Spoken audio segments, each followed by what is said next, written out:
अमित शाह तड़ीपार से पूछ लीजिए कि उनको पूछे कि कोई याददाश्त उनकी है। आपने आरक्षण छोड़ा कहाँ? आपने सभी चीज़ प्राइवेट कर दी और गरीबों को, SC ST माइनॉरिटी को उससे वंचित कर दिया। आपने अपने से मित्रों का साथ दिया है। आपने युवाओं को अग्निवीर के माध्यम से भिखारी बनाया। आपने कंपनियां बंद कर दी। आपने अडानी अंबानी के नाम पर देश बेच दिया। आप बात करते हो आरक्षण की, लेकिन इस देश के प्रधानमंत्री को इतनी भी शर्म नहीं है कि वो जितने लोग ट्रेन हादसे मरे उनके लिए कम से कम टाइम निकाल के हवन कर दे।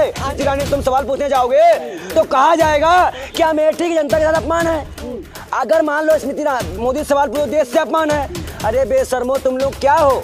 तुम इस पार्टी के सांसद हो, जनता से भीख मांगे हो, रो रो के झोली फैला पा के वोट मांग के सरकार बनाए हो, और तुम देश के बाप बनना चाहते हो।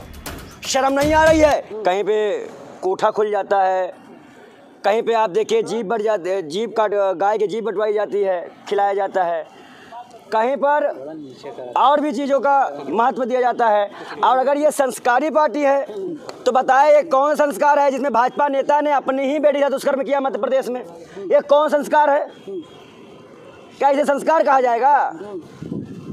आप बताइए, भारतीय जनता पार्टी का संस्कार देखिए कि देश की प्रधानमंत्री को ओ दीदी, अरे मुख्यमंत्री प्रधानमंत्री नहीं है भाई, जानकारी सही कीजिए। JP नड्डा प्रधानमंत्री है कि क्या है बताओ? अरे JP नड्डा राष्ट्रीय अध्यक्ष हैं दुनिया की सबसे बड़ी पार्टी के। हाँ तो अब बोलने दोगे ना, तुम्ही को सब पता है। ऐसे पहले चड्डा गीला हो गया था कर्नाटक में उनका, हिमाचल हार गया तो उन पर ठीकरा फोड़ दिया गया था। नड्डा का चड्डा गीला नहीं होता भाई, चड्डा सूखा हुआ है। तुम बहुत चेक करते चड्डा जाके उनका, तुम लोग भूलने नहीं दे रहे हो यार एकदम से। तुम लोगों को संस्कारी पार्टी का महत्व पता हो गया, तुम ये भी नहीं बता पा रहे हो कि इस वक्त कत्लेआम क्यों पड़े? मणिपुर में दंगा, फिर उत्तराखंड में दंगा और फिर धमकी।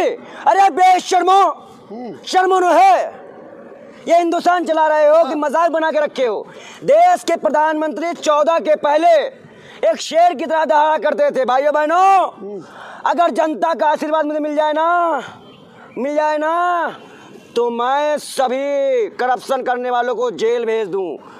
और जैसे ही नीरव मोदी, मेहुल चोकसी, अंबानी, अडानी का नाम आता है तो एक ही बात आती है, मैं तो कुछ नहीं बोलूँगी यार, मेरी बिल्ली। ये हालात है। जो संस्कारी पार्टी कहते हैं, कुलदीप सिंह सेंगर क्या संस्कारी था? जो दलित बच्चे के साथ रेप किया था, और भाजपा बजाती है। भाजपा ऐसे लोग क्यों बजाती है?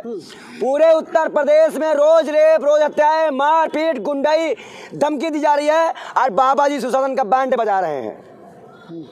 बाबा जी सुशासन का बैंड बजा रहे हैं। बाबा तो ये भी भूल गए हैं कि वो खुद एक अपराधी हैं।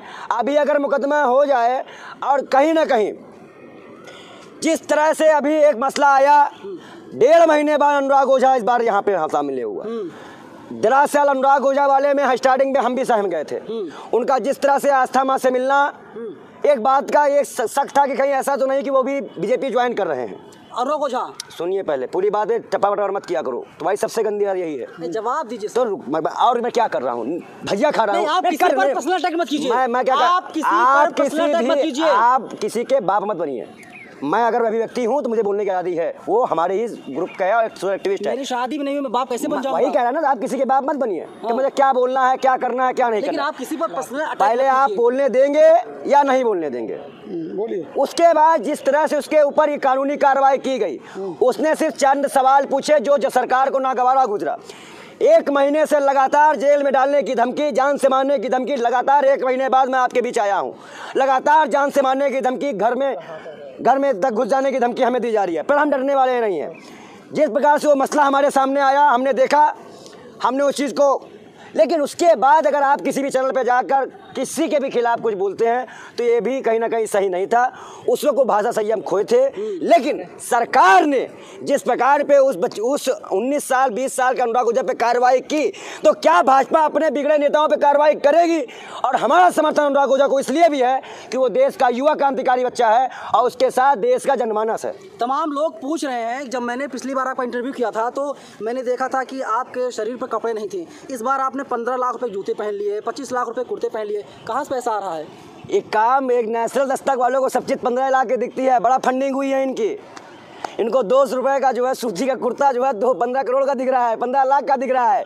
अरे बेशर्मो, जाके पूछ के आओ, 10,000 रुपये एक वोट का दे रहे हैं कर्नाटक में। जाओ क्यों रहे हो? कौन बिक रहा है भैया? कोई नहीं बिका, तभी तो लुंगी पहना के आ गए। बिके तो तुम लोग हो, तभी तो लुंगी नहीं पहनने पा रहे हो बेचारे, बच जा रहे हो। नहीं तो तुम्हारे कपड़े मध्य प्रदेश उतरना चाहिए। मध्य प्रदेश में जिस प्रकार की मामा की सरकार ने आतंकवाद, भ्रष्टाचार, गुंडाई, माफियागिरी को पनपाया है, आप बताइए 6 महीने पहले भगवान शिव की मूर्ति का उद्घाटन होता है, वो पार खोला जाता है और वो उड़ जाते हैं। उसके बाद उन्हीं मूर्तियों को पेंटिंग कर दी जाती है, जोड़ दिया जाता है। खंडित मूर्ति की स्थापना करने से जो प्रलय आया, जिसमें हमारे 1000 से ज़्यादा लोग मर गए और ये बेशरम सरकार ने 380 लोगों की जान बताई। भांजा और भांजियों ने साफ कह दिया है कि वे लोग फिर से मामा को ला रहे हैं। तो हमने भी यह फैसला लिया है कि हम कंस मामा को नहीं आने देंगे। अब बोलो, किस मामा को लाएंगे?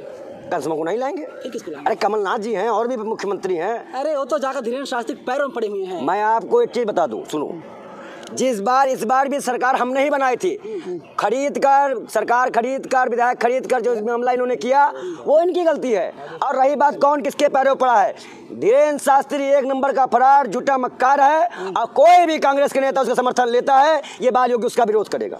आप कमलनाथ विरोधी हैं?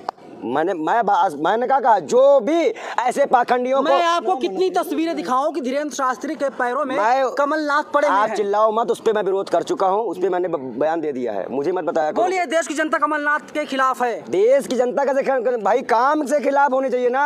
आप बागेश्वरम वाले बात पर्चा लिखते हैं, बाद में मालूम चला पर्चा लिख रहे हैं, उनके बाद कार्रवाई की जाएगी। और इस तरह की चीज़ों को हम नहीं, देखो कांग्रेस में राहुल गांधी जी ने एक साफ कहा है कि हमें किसी भी बात पे जातिवाद, नफरतवाद, घमंड, ताकत नहीं दिखानी, हमें जनता के मुद्दों पे चुनाव लड़ना है और जनता ही हमें जिता रही है। जनता के मुद्दे क्या जातिगत जनगणना है, कास्ट सेंसस है, कुछ और है? जनता के मुद्दे तो वही है ना, कौन से? हिंदू, मुसलमान, साक्षी।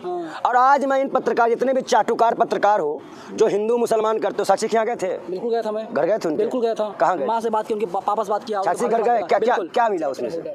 बहुत कुछ मिला। क्या मिला? मैं तो पूछो क्या मिला तुमको? आप गए, क्या मिला आपको? साक्षी के घर जाने पे एक चीज तो प्रतीत थी कि उसके पास कुछ था नहीं। उसके नाम पे भाजपाइयों ने, संघियों ने चंदा बटोरा, लोगों से उसके नाम पे चंदा बटोरे, और एक भी भाजपाई जो व्हाट्सएप स्टेटस लगा के चैलेंज कर रहे थे, एक भी भाजपाई हिंदूवादी नेता उस बेटी के घर नहीं गए, ना कोई मुआवजा राशि गई। हम करने कांग्रेस से भी अपील की उसको मुआवजा देने की। इस तरह के पंचों को आप लोग करते हैं। आप बताओ, इस देश में तो एक देवी थी स्मृति ईरानी, सवाल पूछोगे मालिक को फोन करते, हम शंभू भाई को फोन करें? आप कर दीजिए, मुझे डर नहीं लगता। यही चीज है, यही चीज है। फोन मैं फोन कर दूंगी इस तरह। अरे बताओ भैया, कहाँ तो भाई, अगर मान लो स्मृति ईरानी तुम सवाल पूछने जाओगे तो कहा जाएगा क्या अमेठी की जनता के साथ अपमान है? अगर मान लो स्मृति मोदी सवाल पूछो, देश से अपमान है। अरे बेशर्मो, तुम लोग क्या हो? तुम इस पार्टी के सांसद हो, जनता से भीख मांगे हो, रो रो के झोली फैला पा के वोट मांग के सरकार बनाए हो, और तुम देश के बाप बनना चाहते हो? शर्म नहीं आ रही है?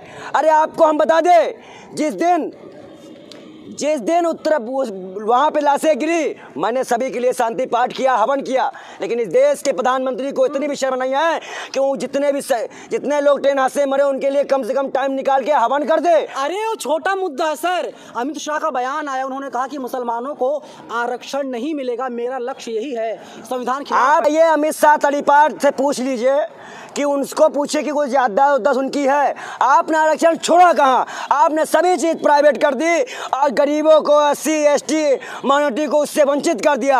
आपने अपने से मित्रों का साथ दिया है। आपने युवाओं को अग्निवीर के माध्यम से भिखारी बनाया। आपने कंपनियां बंद कर दी। आपने अडानी अंबानी के नाम पे पूरा देश बेच दिया। आप बात करते हो आरक्षण की?